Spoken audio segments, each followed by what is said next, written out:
4 years after Brexit, Great Britain is introducing stricter border controls for meat and vegetables. We talked about this. The British pay for it. Some things no longer will exist, though. And 4 years after Brexit, the time has come. On Wednesday, Great Britain introduced the new customs regulations for the import of food from the EU, and they were long overdue, of course. But because the rules lead to more paperwork and costs in trading, the British government postponed the burdensome regulations 5 times. Now, however, when importing products of animal and plant origin in the medium and high-risk classes from the EU, freight forwarders must present official veterinary health certificates, for example for meat, and phytosanitary certificates for plants. And border controls will begin in April. The system should be fully functional from October. The EU, by the way, introduced border controls immediately after Brexit. And these controls are not entirely unreasonable. In Germany and Poland, for example, there are repeated cases of African swine fever. Customs in Dover have confiscated more than 57 tons of illegal and partly contaminated pork from the EU since September 22. The British Meat Processing Association therefore accepts the need for controls. But the association also criticizes the disadvantages that the border regulations mean for small and medium-sized importers. A small importer, for example, is the German delicatessen in the Ham district of London. Petra Braun, co-owner of the Hansel and Pretzel store, experiences what the new regulations mean every day. She spent weeks calling around Germany until she found a butcher in Thuringia who was willing to supply the London store with Bockwurst, but also Vienna sausages and Thuringian Bratwurst. Braun had previously shopped at Edeka, that's a chain here, but Edeka does not produce it itself, so it cannot organize official veterinary health certificates for the sausages. And these are issued by a veterinarian in the production company, for example, at the Thuringian butcher. So Petra Braun is now changing her shopping.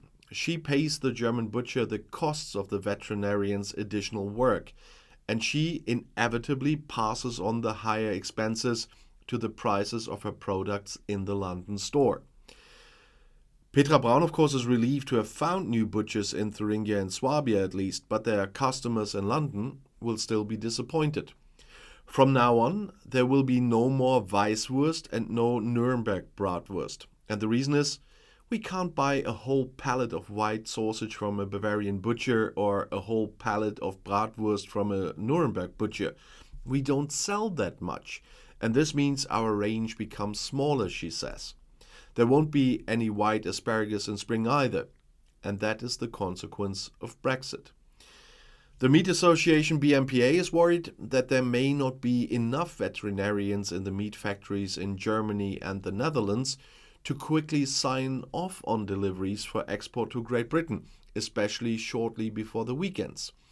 And since Wednesday, deliveries must also be announced 1 working day in advance. And this wastes valuable time in transporting products with a short shelf life and costs money. In addition, the British government will in future charge a fee per imported item. These are costs that medium-sized businesses can hardly bear, warns Nigel Jenny, the chairman of the Fresh Produce Consortium. That's an industry association. And the association estimates that the additional costs for the industry will amount to more than £200 million in the future.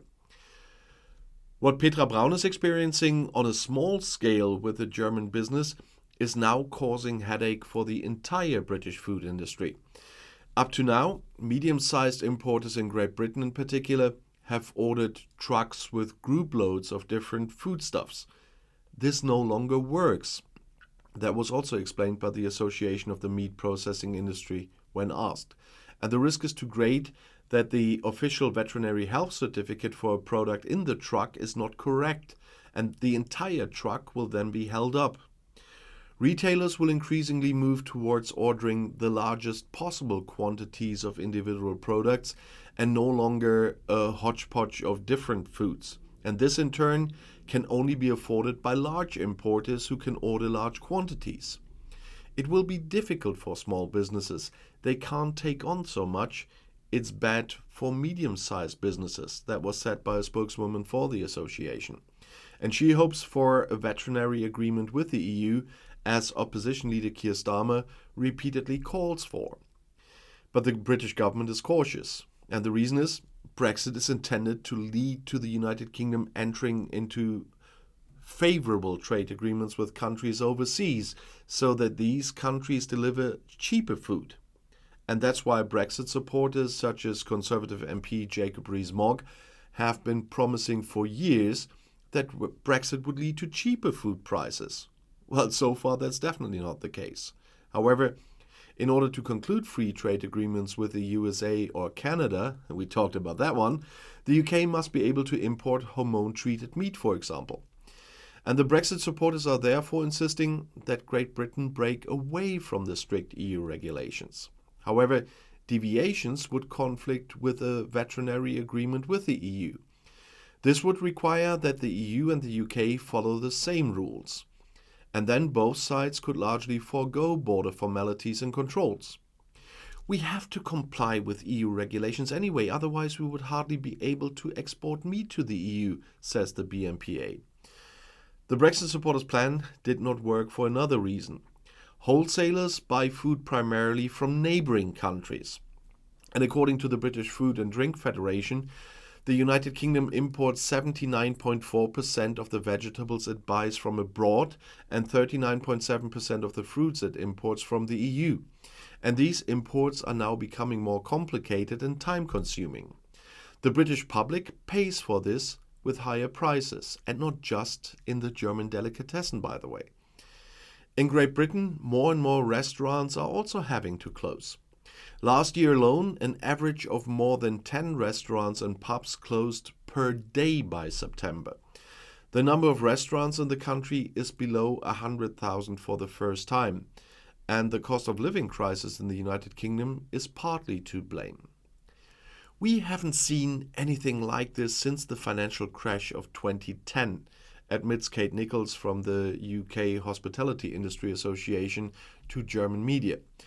The report said the UK hospitality sector has not recovered since the pandemic, and now there are high energy prices, increased food costs due to high inflation, and now even higher by the new checks, and government-imposed wage increases.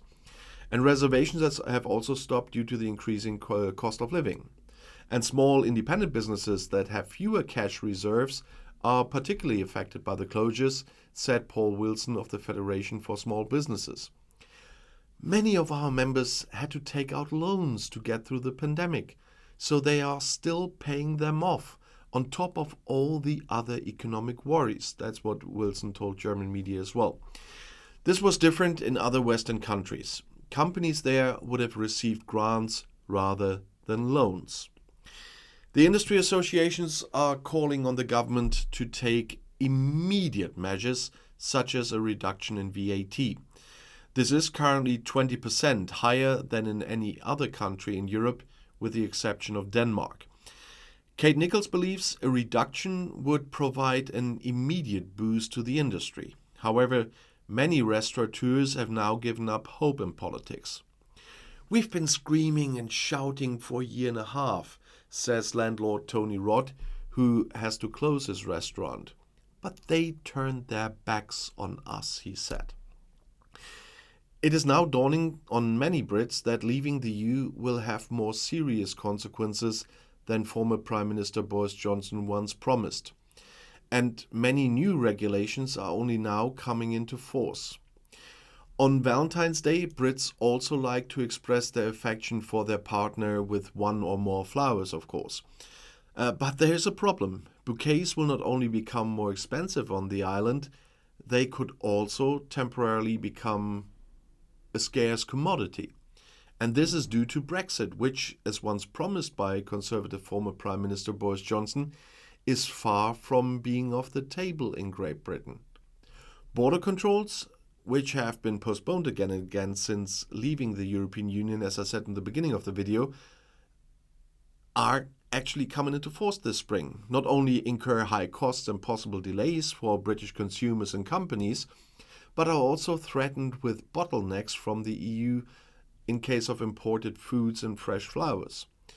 The new regulations are intended to ensure biosecurity, and certain plant and animal products such as cut flowers, but also cheese and other dairy products, chilled and frozen meat and fish from the EU will have to be checked in the future. And from January 31st, every shipment from medium and high risk groups, as I said in the beginning, must be accompanied by a health certificate, which for animal products is issued by a local veterinarian. And from April 30th, shipments will be subject to goods checks at the British border. Dutch flour wholesalers describe these measures as a trip back in time, for which British consumers will ultimately have to pay. And in Great Britain too, wholesalers are reacting sniffily to the controls which are driving up their costs. A bouquet of flowers for Valentine's Day is always an expression of appreciation for your partner. But it looks like Brits will have to dig even deeper into their pockets for this loving gesture in the future. And if you want to know more, the next video is right here in the end screen. I'll see you there. I'll be back.